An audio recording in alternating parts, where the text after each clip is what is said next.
Hello and नमस्कार दोस्तों, daily news के परिवार में आपका एक बार फिर से स्वागत है। आज का टॉपिक बहुत ही ज्यादा इम्पोर्टेंट टॉपिक है।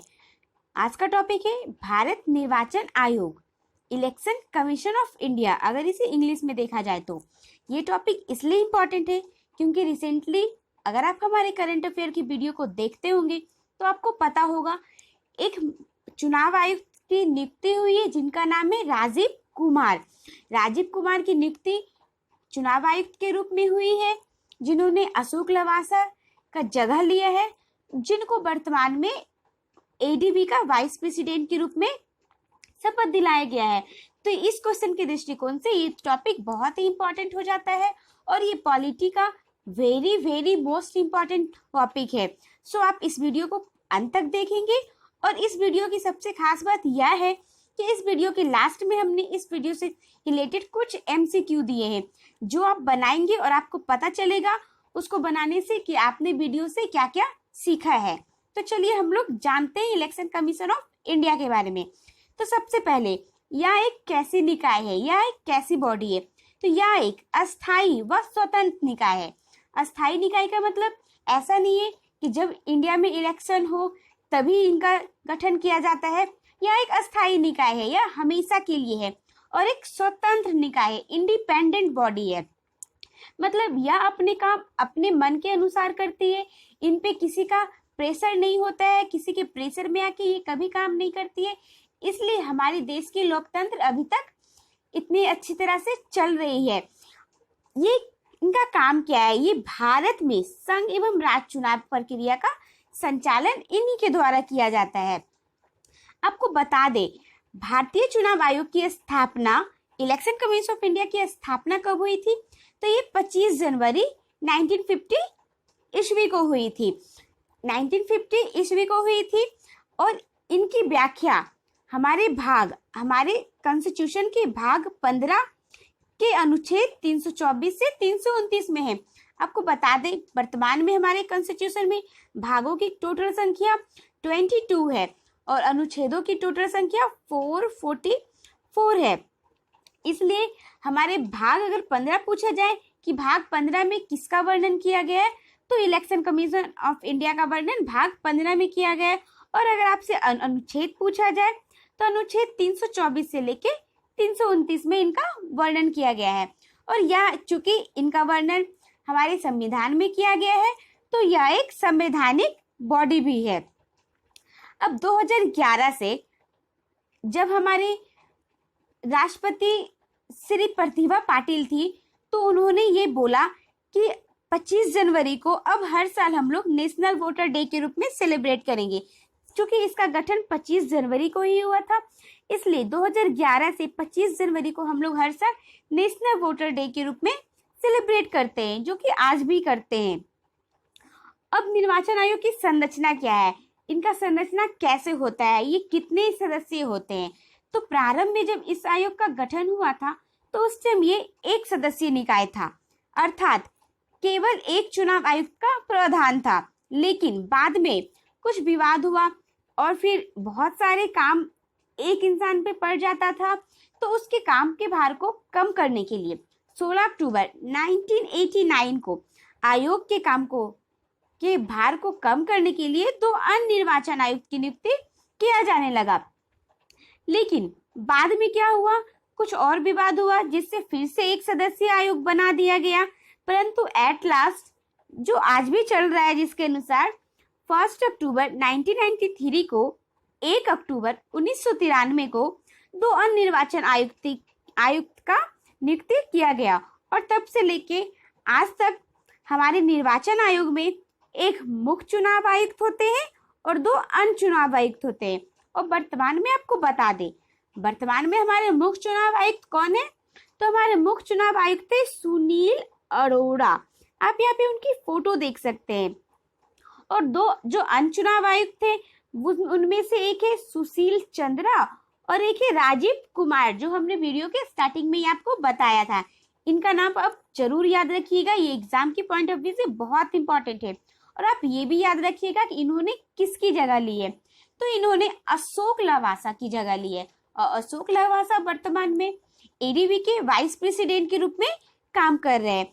अब चलिए देखते हैं कि इनकी नियुक्ति कौन करता है।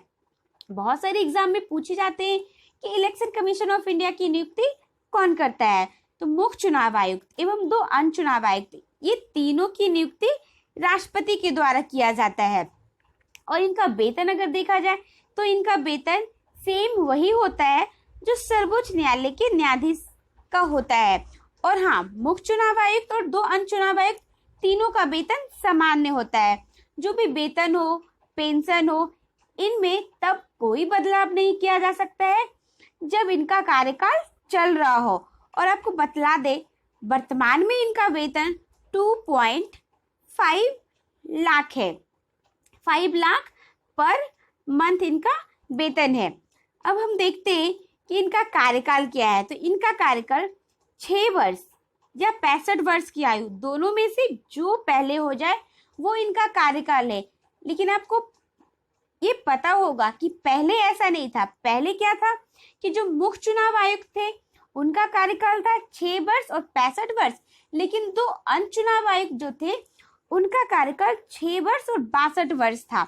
लेकिन इसको फिर से चेंज करके तीनों का सेम कर दिया गया। लेकिन क्या इन्हें कार्यकाल के पूर्व हटाया जा सकता है? इनका कार्यकाल समाप्त किया जा सकता है? जी हाँ, इनका कार्यकाल समाप्त किया जा सकता है। किस बेसिस पे? तो अगर ये अयोग्य घोषित होते हैं, ये अपने पद का दुरुपयोग करते हैं या ये किन्हीं के साथ दुर्व्यवहार करते हैं, तो उस बेसिस पे उन्हें हटाया जा सकता है। इसके लिए संसद में 2/3 लोगों का बहुमत होना बहुत जरूरी है। और इनको हटाने की प्रक्रिया सेम वही होती है जो सर्वोच्च न्यायालय के न्यायाधीश के हटाने की प्रक्रिया होता है।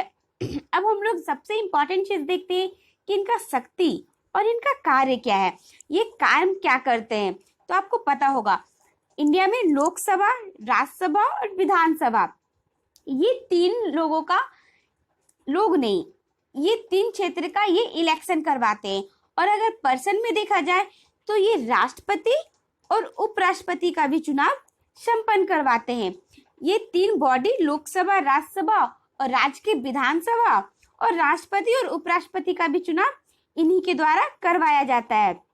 ये निर्वाचन की तिथि तय करते हैं, उनकी समय सारणी और नामांकन पत्र का परीक्षण करते हैं।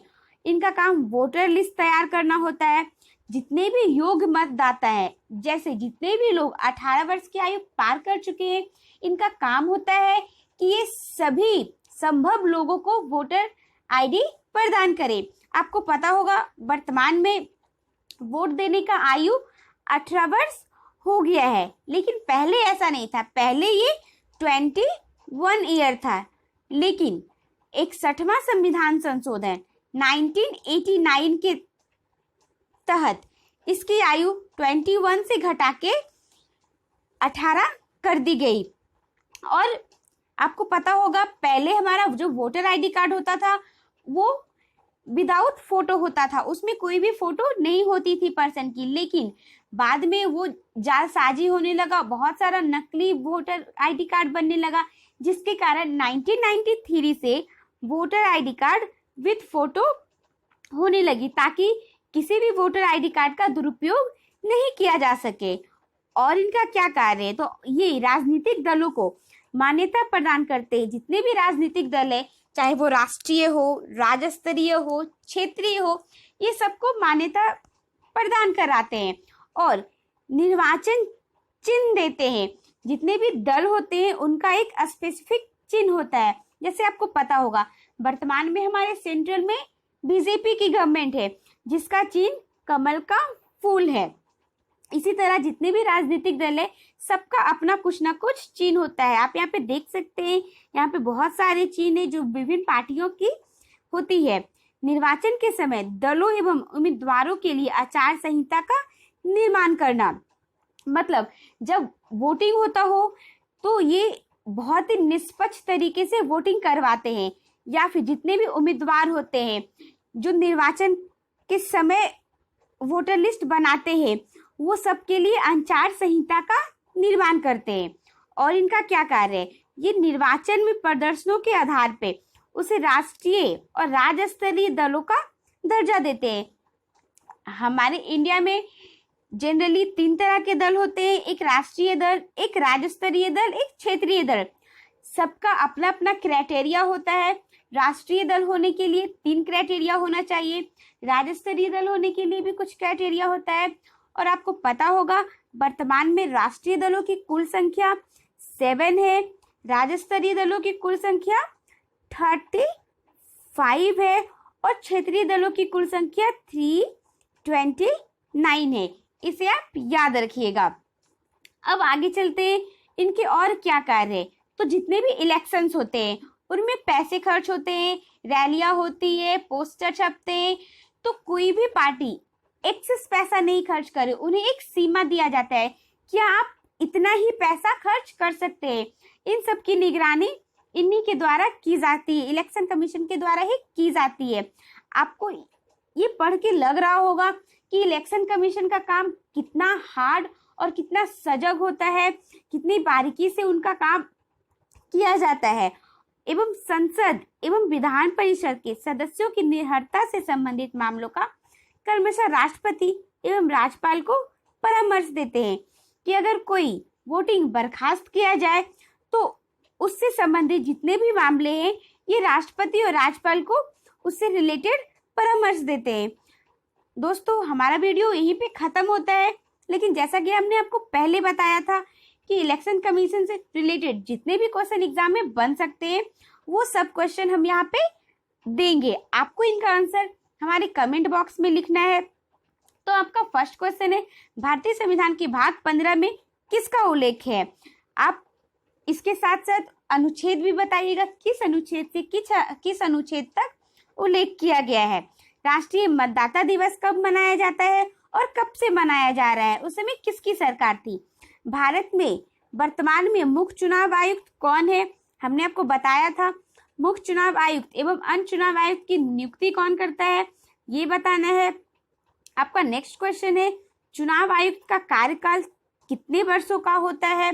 नेक्स्ट क्वेश्चन, किसी भी राजनीतिक दलों को राष्ट्रीय या राज्य स्तरीय का दर्जा कौन देता है। और आपका last and very important question है, भारत के प्रथम चुनाव आयुक्त कौन थे। ये आपको कमेंट बॉक्स में करके बताना है। आई होप आपको हमारा वीडियो अच्छा लगा होगा। अगर आपको अच्छा लगा है तो आप हमें कमेंट करके जरूर बताएंगे। अगर आपको इसका PDF चाहिए होगा तो आप हमारे टेलीग्राम चैनल को ज्वाइन कर सकते हैं। इसका लिंक आपको वीडियो के लिंक में दिया हुआ है। आप वीडियो अंत तक देखने के लिए आपका बहुत बहुत धन्यवाद। आपका दिन शुभ हो।